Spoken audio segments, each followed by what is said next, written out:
Hey, good morning. It's good to see you today. My name is Philip, and this is Tom Burns with Redeemed Idiot. This is our day after podcast, as we're on a Monday morning and talking about the message from yesterday here at Journey. Again, you can see those messages on YouTube under Journey Elgin Church. We have an app, Journey Elgin Church. You can also find them on podcast on pretty much, I assume, whatever you listen to your podcast on. I don't know. I entered into one thing, and then it tells me it sends it out to a bunch. So that's that's all I know. But we'd love for you to listen to those messages, and this is designed just to kind of fill in any gaps or just kind of discuss the topic and take it a little bit further. So we're continuing to go through Nehemiah. We're in Nehemiah chapter 6, and just to start off, before I just let you go and your thoughts, I've had an interesting experience going through Nehemiah because I felt there's more connection with what we're going through now culturally than I even realized. But yet it's still challenging because we're dealing with 2,000 years later, right? And so the battles that Nehemiah is facing to accomplish his ultimate goal, which is to rebuild the wall. And we kind of started off establishing, we're not talking about rebuilding a wall. We're talking about the strengthening of our faith, the sharing of our faith, accomplishing the mission that God has given us through the Great Commission, right? That's what we're rebuilding. That's what we're holding on to. And that is being attacked from the outside. So Nehemiah was being attacked from the outside, from different types of enemies, right? From foreign enemies, from enemies within. And we see just layer upon layer in chapters 4, 5, and 6 of different elements of those attacks coming upon Nehemiah. And Nehemiah, I think I used the term, has quite a few little Twitter prayers, right? Little posts, because which I think is very instructive, because he was constantly aware, one, of God's mission for him, and that he was in a battle, that there were those who were trying to get him off mission. And so that's why whenever, he said, Lord, strengthen my hands, right? Because he knew they were trying to weaken their hands, right? Said, no, Lord, right. Give me wisdom. Well, I've just felt, and I've really talked and connected a lot with what's going on in the world today with different ideologies that are those enemies that are very similar, if you will, to the enemies that Nehemiah was facing. Right. Do you sense that as well? Do you think that connection is being made by most people listening? I hope. Oh, by listening, yeah. Do most people see it? Yeah, I don't think so. But no, I think what's good. How do I say this? So usually when people read, especially the Old Testament, they just read it in a story format. And obviously it's not lengthy and go into mass detail. It's explaining what's going on at those times and the battles that Nehemiah is having, since that's what we're talking about right here is Nehemiah. But I think what you're doing really well on, I like, and hopefully people are recognizing it, you're even bringing the human nature aspect to it. You're answering kind of the questions of, this just wasn't a singular problem. It's like, why was this a problem for Nehemiah? And recognizing the human nature behind just the way people are, just because it's, well, when was this? About 500 BC. So yeah, 400 or 500 BC. Yeah, 2,500 years, whatever. People were still people. There's still a human nature. All the ways that we've been designed, we still have all those emotions. We still have all those, angers and hostilities and deceits and, and pride and all the other different things. Is that transfers so well throughout all history that what he's going through isn't just about it is about building a wall. Don't get me wrong. That was the structure they're building for a reason.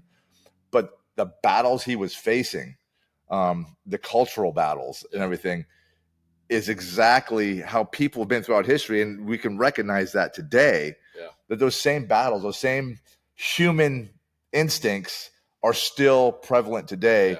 And we can relate to them going, well, okay, yeah, so Nehemiah was dealing with this then. Yeah. And it may be different players, it may be different types of people or different ethnic groups or different governments. Yeah. But it's still the same principle of what's going on is still happening today that we haven't gotten away from. Yeah.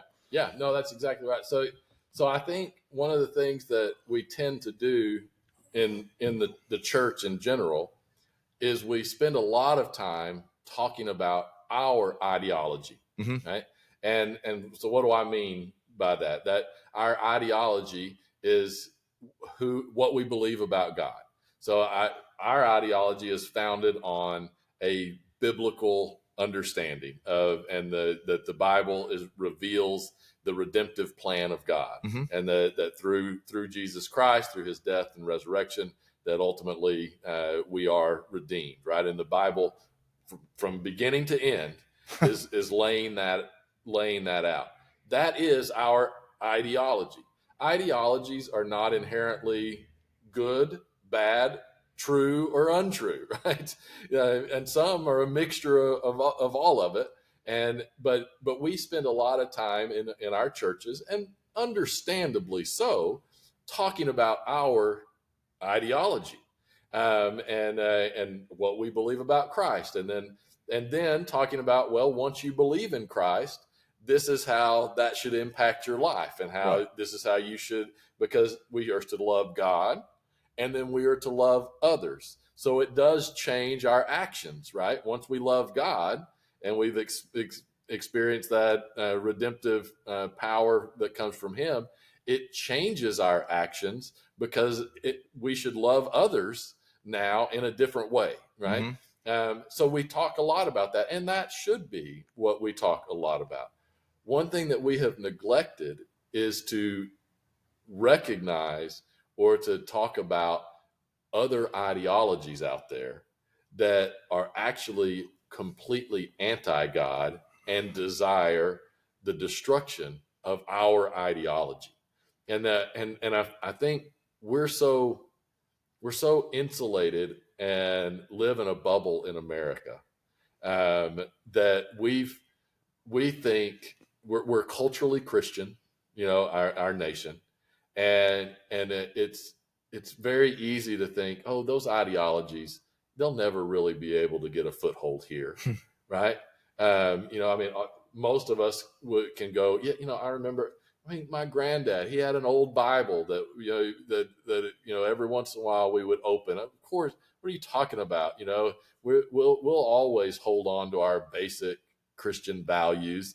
I think that's a very generalized understanding, but what a lot of people feel, right? So why do we need to talk about these other ideologies? Let's just make sure we know what we believe, right? And they can believe what they believe. That's fine, right?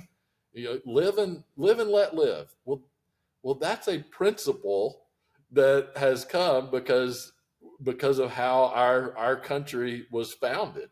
That we respect others. We're taught to respect others, even if they disagree with us, right? That's not the ideology all around the world, right?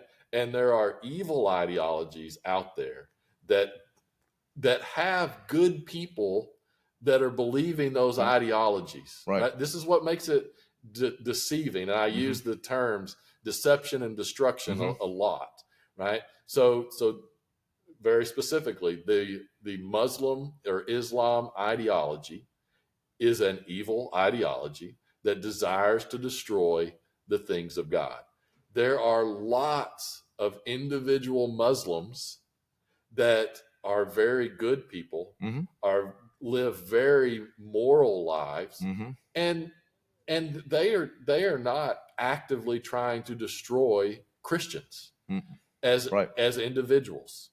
However, the deep roots of that ideology, ultimately, that is the goal, right?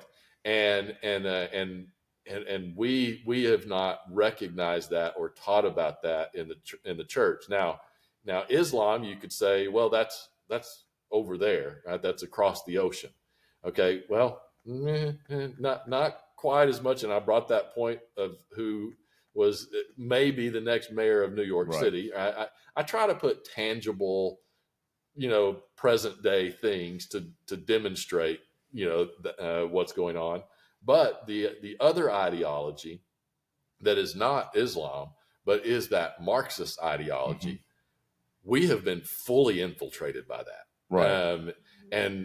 And because as the church, we focus more on our own ideology, and we haven't recognized that we're in a all-out spiritual battle, and that spiritual battle has been going on from the beginning. Right.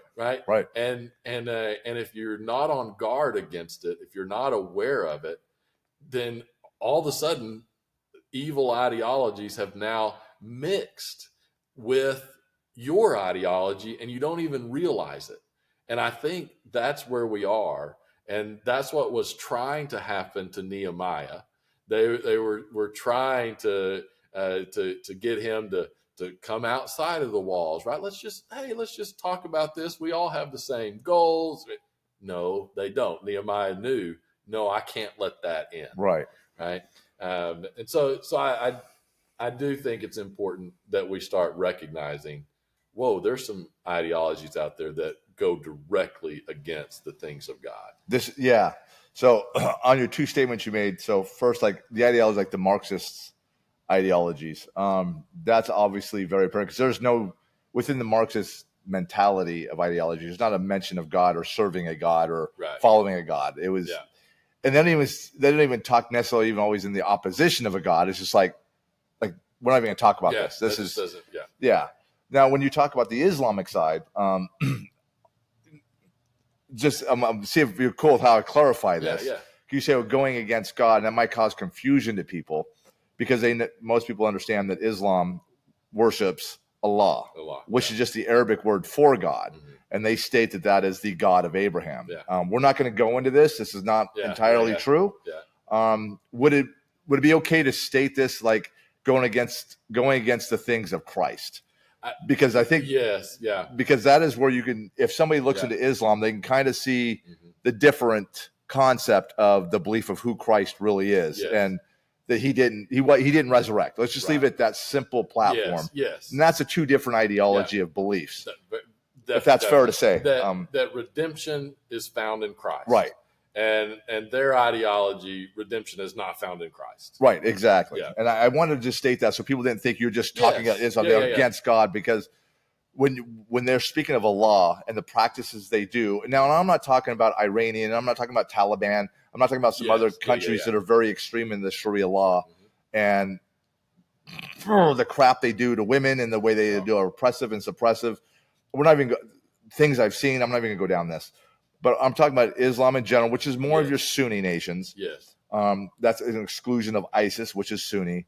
So they're radicals. They're like, but their thing is to take back over, start the Levant. We're not going to get into that. But is their belief in Islam is that they are to make the entire world to fall under Islam, to fall under Allah, and follow their God, right? Which this is a good example of confusion, of deception, right? There is enough truth in Islam. They are monotheistic, right? They believe that there's only one God. They actually believe that is the God of the Old Testament, right? But with just slight little deviations here, slight little deviations there, right, that cause confusion, cause deception, right? And you're exactly right.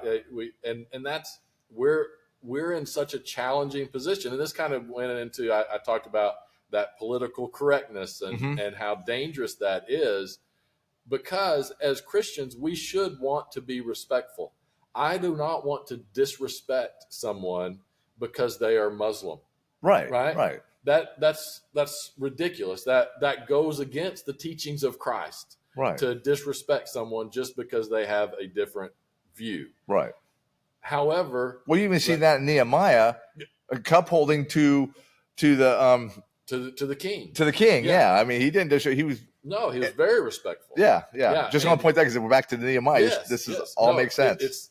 there's lots of direct connections here, and but many times we have allowed that political correctness and things to start changing what we believe is true, right? And what is true. Mm-hmm. So, for example, I use the example that President Obama, who he did do a lot in fighting against ISIS and stuff like that. So he recognized the danger, well, actually, I'm going to do a little disagreement on that. No, he said ISIS was the JV and stopped the war in Iraq, true, yes. And ISIS blew up into Iraq and Syria. That was and then that's why I had to go back. Yeah. But where are you going with this? He did recognize that terrorism was a problem. Yeah. That's what we're, and now, but he would never say that it was Islamic terrorist. He would never say that it was radical Islam. He would just say religious extremists. Right. He would use that language. And the reason, and you can go find his reasoning, is because, well, we don't want all Muslims to feel like we're targeting them. Well, okay, I understand what that is, but that is insidious, because now we lose that truth of the fact that at the heart of what Islam is an ideology that wants to conquer the world, right? And we should be able to be smart enough and critically think enough to say, yes, there's radical Islam, mm-hmm. there's Islamic extremists that mm-hmm. that act in the form of terrorism. Then there's also those Muslims and Islamists that they've just realized, you know what, we may not be able to infiltrate through just blowing people up through suicide bombers, but what if we can get into the politics of these mm-hmm. Other countries and achieve our goals that way? Right. So we've muddied the water so much by trying to be so politically correct and all of this, because we don't want to offend anyone. And Christians get into this, well, I'm supposed to love my enemy. I'm supposed to, right? Yes, but not at the expense of loving God, which means being against the things that are anti-God. Right. And that's kind of what we have allowed to happen, I believe. And that was one of the things I was trying to lay out yesterday, is kind of that pattern that we see, just like the pattern that Nehemiah experienced of the attacks that came against him. Well, the enemy still attacks in the same general way. Right. So would you agree with that? And yeah. 100% agree with that. Other than the Obama piece. No, you were right. You were actually over there. Yeah, I mean, yeah. So like he wasn't funding the Muslim Brotherhood. Never mind. That's all. I'm sorry, I'm not pro that at all. Okay, but I got to be fair, because people go, "Oh, you're just an Obama slammer, and you're complete right-wing extreme, all this crap." There was a situation that happened in Syria as ISIS, that was only a JV team, to Al-Qaeda, had taken over. I'm not going to go into all the detail, but there was a point. Well, under their belief, so a true infidel is actually another Muslim who believes, whether it be a Shia or a Sunni, we're not going to go into that by who the prophet is and all this stuff. But they also have laws that if you were Jew or if you were a Christian, you'd have to pay a tax, a really high tax, or convert. Yeah. Well, there were Christians that were in Syria, and I think I remember the town, but I'm not going to say it because I don't want to say something wrong, but that's not the point. And they were killing and raping. There were some things that were going on that were really bad. Well, they had to get out. And I will give Obama some credit on this one, but he couldn't go into Syria. Mm-hmm. They had to get to, I think it was the Iraqi border. And he brought helicopters in. As they were being chased out, he had gunships sitting there to help get them out and extract them before ISIS killed them. Got them, Save lives. Yeah. Save lives. And I high five Obama for doing that. That was awesome. So I'm not complete bash. I will identify things that, in that context of being over there, things that he did right. Yeah. And he was on the right side of the fence, and, no, you're not going to kill these people. I will come with gunships and I will kill you if you hurt them. Yeah. So there's that piece. I don't know why I went down that road. No, because I agree with what you're saying. Exactly. Yeah. And this is the challenge. And this is so deception and destruction. That was a theme of the enemy that I saw in Nehemiah, right? Is they were trying to deceive Nehemiah in different ways. One, to get him out to Yeah. come and have a detente, if you will, right? That's a really big word, and I think I know what it means. I think it was right in that context. I'm not really sure. But Okay. so trying to get Nehemiah to come out, right? Deceive so they could kill him, to destroy. The next way, they were trying to deceive by spreading lies about him, Right. and saying he's going to create the rebuild the nation of Israel that's going to rebel against the Persian king, and so they're spreading all these rumors, right? Deceive to destroy. Then they also have infiltrated even the temple, where they are now trying to get Nehemiah to go into the temple for his own protection. But by doing so, he'd be breaking the temple law that allowed him to go into that temple, which would then cause, through that deception, that would start breaking his alliance with like people like Ezra, who, because Ezra would have been like, hey, dude, you're saying that you're for standing up for the faith, but yet you just disregard this really important aspect of our faith, right? So it was deception with destruction, right? Just what we were talking about with Islam today, because we're not honest with it, and because we had a whole political thought process that says, oh, we can't call that Islamic extremist or radical Islam. We have to just talk about a religious extremist, or right. It just causes what? Deception and confusion, which then leads to what? Destruction, right? It's the same playbook, and it doesn't mean that people like an Obama are evil. It means that they have given in to that deception, right? And gone along with it, Right. And so I think that's an important idea to discuss, because now we are deep into this, because the church has not been pushing back against these ideologies. It is now within the church, right? This was not, we were talking about this just a little bit ago. So I kind of laid out how we started kind of down this road of political correctness, of hey, we don't want to offend anybody, which taken to its extreme means that you don't call out anything, right? Because if you say, hey, that belief is wrong, guess what you're doing? You're offending that person, right? And by the way, I'm fairly sure there's scriptures that talk about how the gospel is like a double-edged sword that is pretty offensive, right? Jesus himself said, brother will be separated from brother, right? The gospel is an offensive message. It is very exclusionary. It's open to everyone, right? But it is for those who believe in the redemption that comes through Jesus Christ, right? Right. Well, we allowed that ideology of, hey, let's just let everyone believe what they want to believe. Don't offend. It became so big. And then when people did kind of push back against it, there became the attacks that were false. Well, you're just speaking out about the dangers of Islam because you're Islamophobic. What? No. And if we talk about issues within the Black community, and literally there would be studies done on the percentage of Black crime. And the most dangerous person to the Black community are young Black men, right? They commit the vast majority of crimes. And by the way, that's the same in white communities as well. But the percentage is way higher in the Black community. Well, you bring that out because I actually care about the Black community. I would like them to thrive.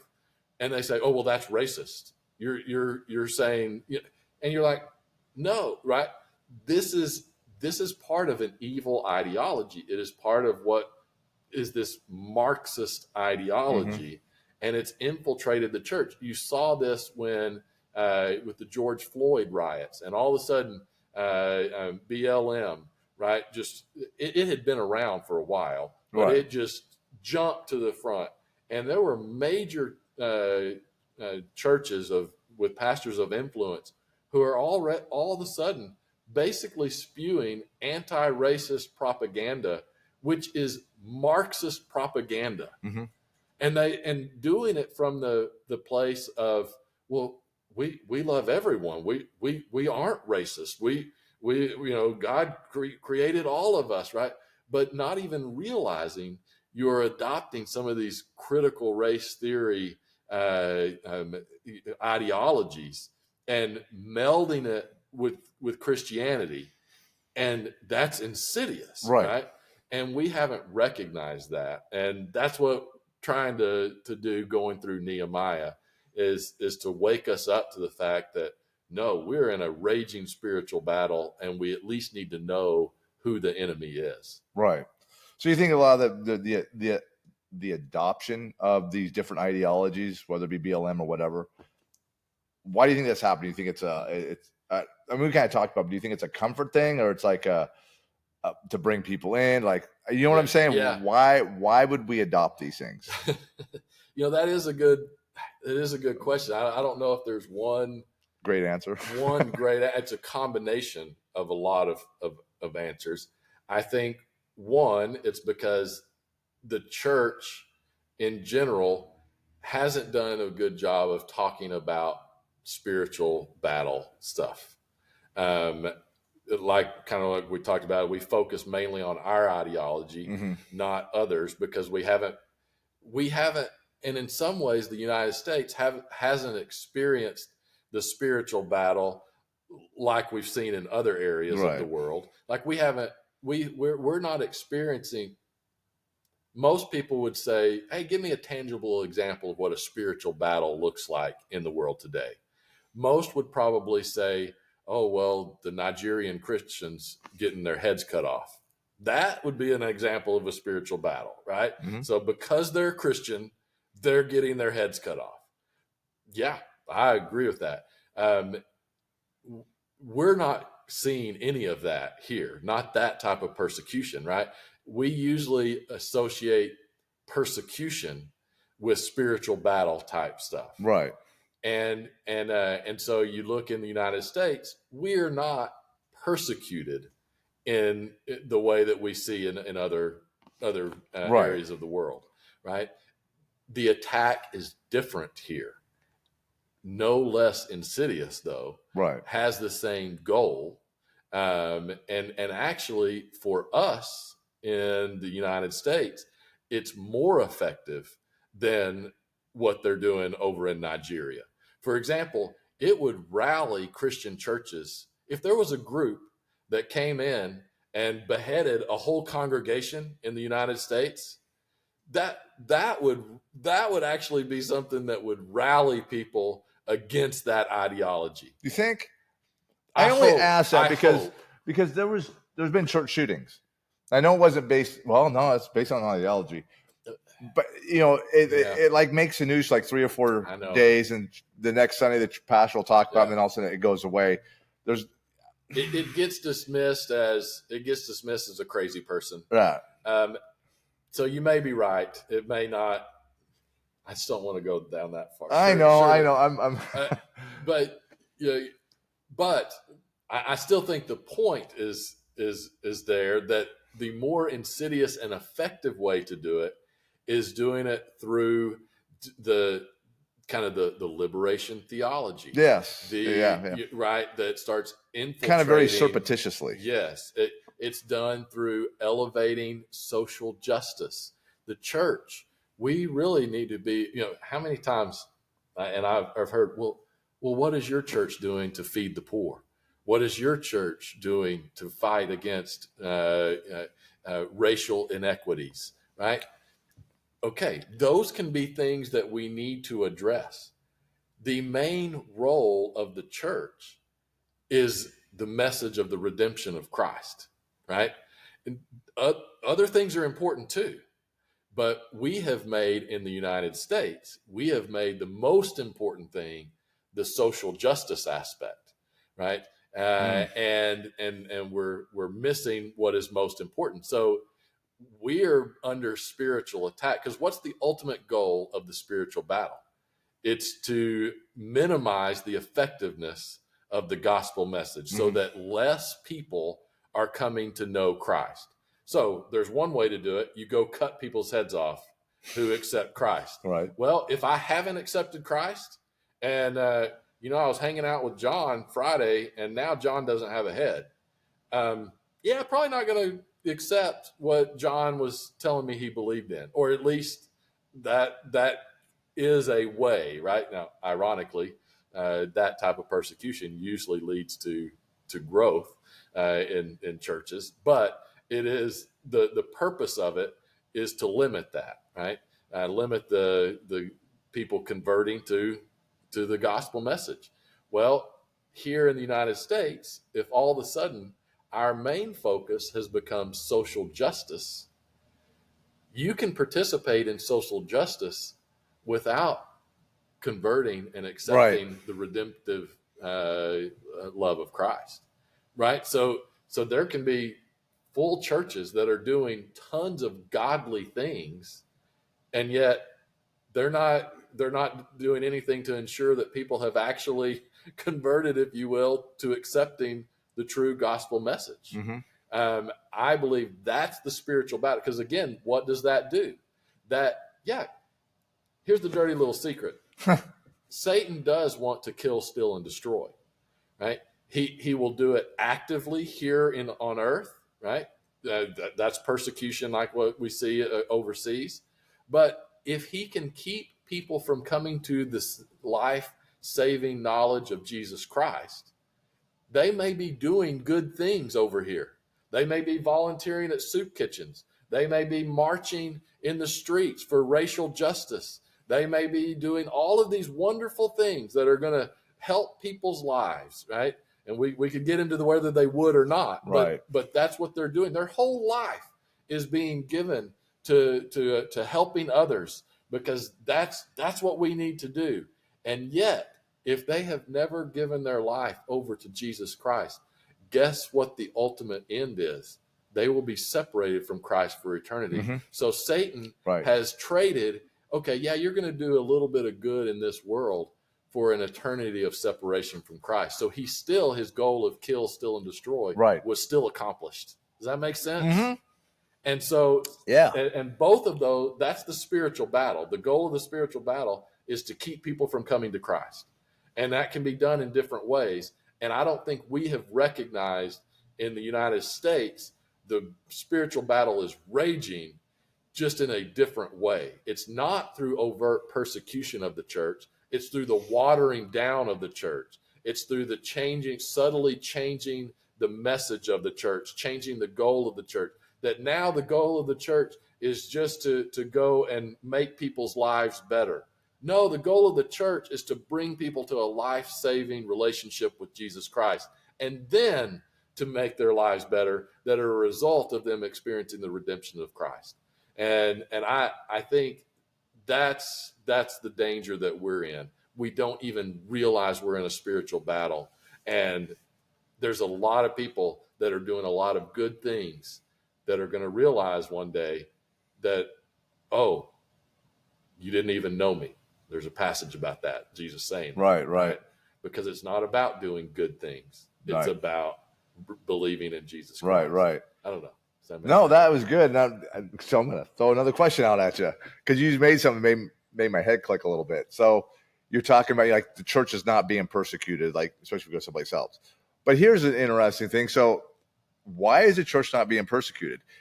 Do you think if the church was louder and was actually pushing its ideology of Christ against the government into the world, do you think it'd probably be persecuted at that point? Or is it because they're so quiet, they sit back and let things happen, talk a lot of crap within the walls, but do nothing? And I'm throwing an example out, since in general, the church is so anti-gay, homosexual abominations and all this garbage that we talked about. And again, that's just an ideology, and actually it's a understanding what the Bible actually says, but that's not the point. Is that in 2015, the Supreme Court ruled that every state now would have to allow gay marriages. Mm-hmm. Well, if the church is so against this abomination, where were they to push against this? Yeah. They didn't do anything. No. Yeah, the church would speak and talk to their congregations, but they didn't get engaged. So if they truly believe that, and that's their ideological belief, where were they? Yeah. They're too quiet. They don't do anything. Yeah. And that's why they're not persecuted, because they just sit back and like, I think there's I'm not going to accept somebody. There's definitely some truth to that. And but again, it's so part of it is just culturally who we are in the country. But it's hard for us to really quantify the reality that we do have a biblical worldview foundation of how our country was set up. Right. So whether you believe in God or not, you've been brought up into that kind of way of thinking. Right. And so it changes how the persecution is going to happen.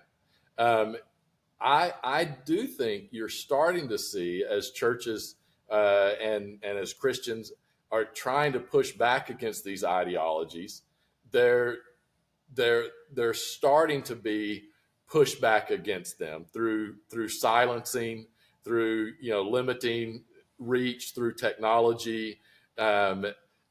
It's starting to be there. It just looks so much different here in the United States. But I definitely think that's part of it, is that we have kind of just allowed these ideologies that are against God just to continue to grow and grow and grow. Right. And now we're at the point that how do you push back against them? And it's tough. Yes. Is it? This is why I'm going to say this. Remember, there was nothing but ideology against God. Christ came and he sent 12. Yes. They didn't sit quietly in the corner and say nothing and do nothing. Right. They engaged the world. I mean, if you actually go find a map of what Paul did himself, he looped the Mediterranean twice to every country and never stopped. And the amount of people that he led, he was a big voice. Yes. He was mouthy. He called everything out. Right. So the other disciples, but you go read the Bible, you got 13 books. It's on Paul. So how do you? That's the example from 12. Yeah. From 12. We've got millions in this country that sit back and don't do anything. I know people probably watch and go, man, this dude's like against the church. No. I'm not against the church in the true form of the ecclesia, meaning those that follow Christ and do what he said. I'm pro, but most churches sit back idly, don't do anything, and it comes from the pulpit. They're not being charged by the pulpit. Right. They're not learning what's going on in the world. Yeah. They're just like, okay, the world is really bad, so come in here, we'll gather, we'll huddle together. Yeah. I'm going to tell you that Jesus loves you, and he's really there for you, so make it through this week, and I'll see you next week. You know what I'm saying? We don't have that same assertive personality and charge to do what Christ told us to do. So we're not being persecuted because we're not a loudmouth, because Paul and all the disciples were being persecuted because they were too stinking loud. Right. And then finally got to the point where the government's like, hold on a second. We're going to come together because these guys are too loud, too big, too powerful, and we can't stop it. We'll become one. Yeah. And we're not going to go down that road. Right. Yeah. So I'm sorry, I just got on a passionate drive. I agree. And I agree with your premise totally. There's one thing that's different. What's that? All right. So, all right, we'll get there. So the disciples were going out into a pagan infested world that was spiritual, right? But and so was open to spiritual things, but it was pagan, and we're definitely not going down this road. But I believe demonically influenced religions, right? Because they were anti-God. Well, they were open to Paul in Athens, right? There was a statue of an unknown God. That was because they knew there was something out there, right? And they were just making sure they covered all the bases. And so Paul and the other disciples and apostles, they were bringing a message of the one true God. And they had openings to be able to do that. And it was but then it was a threat to those pagan religions, right? Mm-hmm. Because it was pushing them out, and Paul got in major trouble, right? The time that there was the little prophetic kid that was able, I think it was a kid that was able to do some prophecy stuff, and Paul drove out the demon, Oh, and then the town rebelled because that was their source of income, right? Like they were making money off of this guy, but he literally, the message of Christ was pushing out the pagan influence, right? And so, yeah, there was a lot of persecution that happened to try to get that to stop. Okay, I think that principle is the same. We need to be taking that message. However, we are in a culture here that is coming at it from a different starting point. This is a culture that was founded in the belief that there was one God, mm-hmm. the God of the Bible. Right.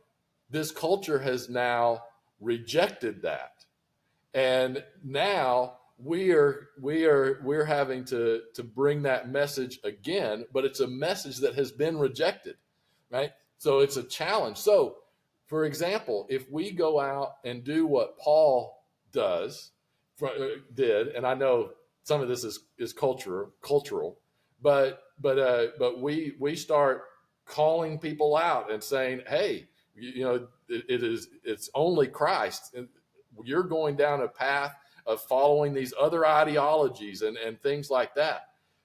We just become noise. It's like the preacher on the street corner. Why? Because they've heard that before. Does that make sense? Mm-hmm. They've heard that before, so they're not going to persecute it because the culture has already rejected it. Why do we need to persecute that? We've already heard that before. We've already rejected it. We're moving on. We're moving. And our culture is now moving back to the pagan ideologies. Right. And so I think some of the reason that there's not overt persecution is because, okay, yeah, we've heard all that before. We're moving on. Now, I think that has caused the church many times just to kind of go, oh, well, we don't know what to do. No, we need to change our tactics. We need to understand the times that we are in, that maybe we're in that time of apostasy, right? Mm-hmm. That time where, and so it's going to be limited our effectiveness because of where we are. That doesn't mean we stop the fight, right? Right. We just have to come at it from a different direction. And what you're going to see is when people start to have some effectiveness of stopping the movement away from God and returning. That's why I talk about spiritual revival. It wasn't spiritual revival that Rome was experiencing whenever Paul and the apostles went, right? It was a new thing. We have rejected the gospel, so we need a spiritual revival to bring us back. That is a little bit of difference, and I think that is why sometimes there's not the pagan influence thinks it's already won, right? Because it's like, hey, y'all had your chance. Clearly, you as a culture have rejected it. So you just keep on yapping on the street corner about how Christ is the only way, right? That's already been rejected. You're just a voice in the background. So there's no need to persecute you. If I persecuted you, people may actually pay attention, right? So I'm just going to let you keep talking in the background. So as the church, we need to, again, recognize we're in the spiritual battle, wake people up to how this ideology works and how insidious it is. And once you start becoming effective at that, that's where you will start to experience pushback and persecution. Not going to argue. You're right, 100%. So, but where does the revival start? Right.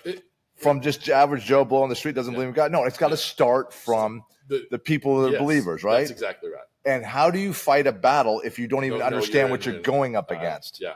Because most pastors have pushed themselves away from being anything political, anything worldly, anything like, we're just going to talk about the soft things of Jesus Christ and stand fast. Yeah. So again, it's the same thing. If there needs to be a revival, it has to happen from the church. But are doing nothing. Yeah. No, and It's obvious. If we are going downhill, yeah, that means we're not pushing back to push it back up. right. And it keeps going down. Yeah. And then you talk about Islam. Why do you think Islam is growing? Now, here's the kicker. Yeah.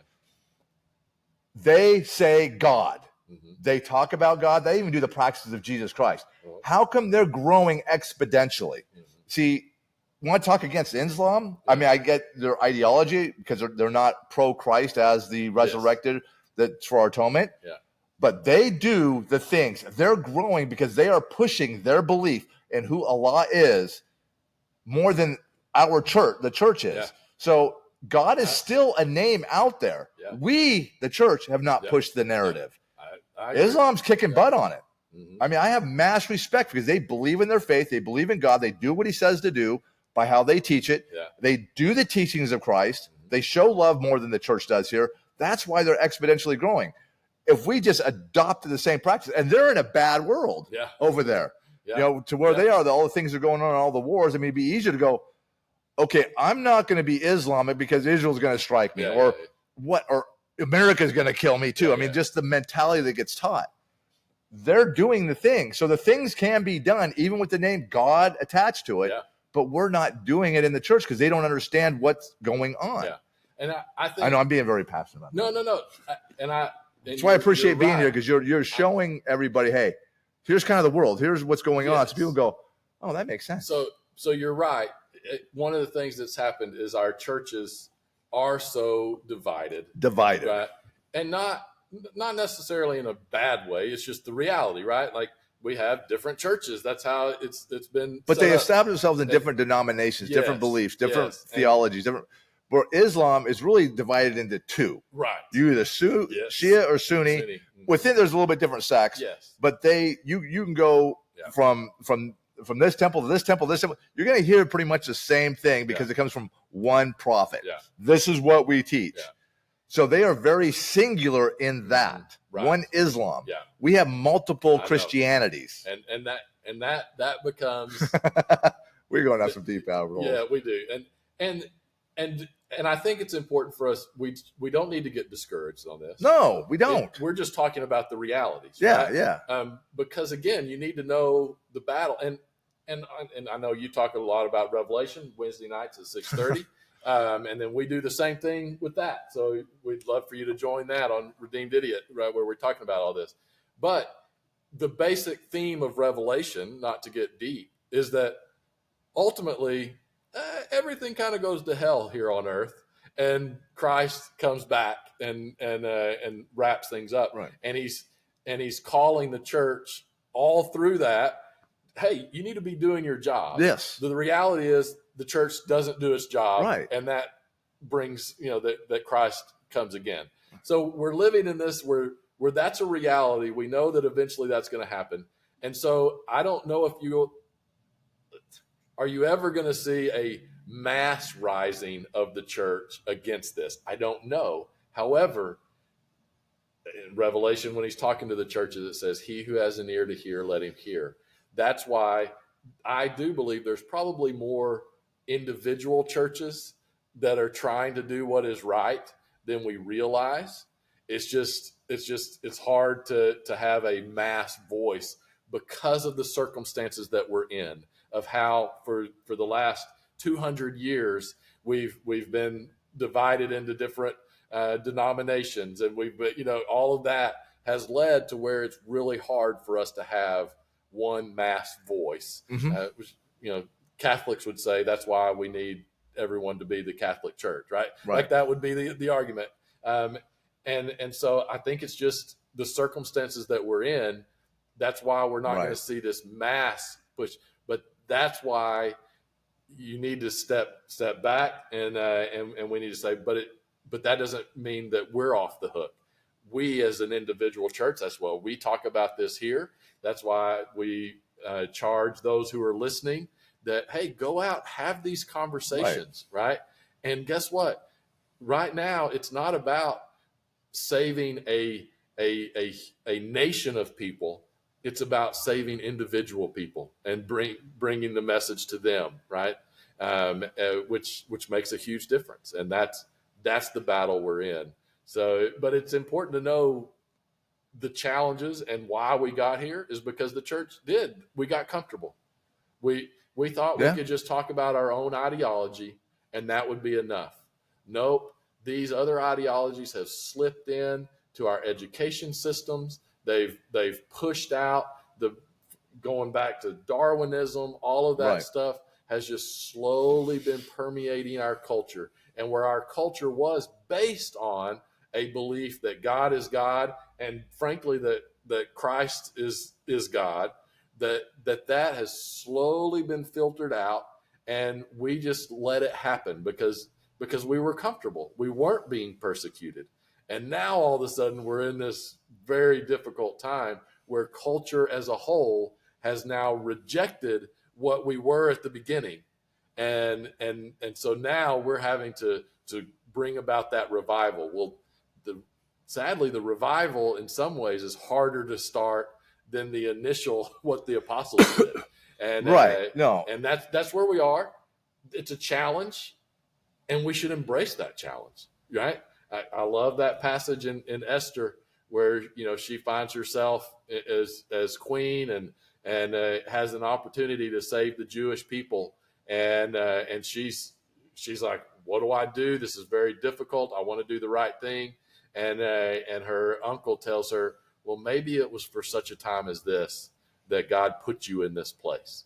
Well, maybe for us, it's for such a time as this that God put us in this place to stand up and to engage the spiritual battle, even if we don't see the mass change that we want to. So that makes sense. We'll stop. We can makes keep sense. going.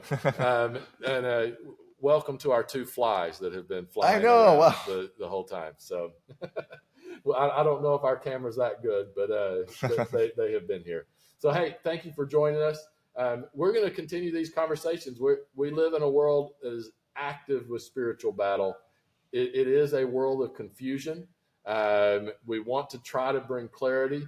And ultimately, that clarity comes down to the fact that our goal is to point people to Jesus Christ and that they find the life-saving power that he brings through his death and resurrection. Right. That's the ultimate goal.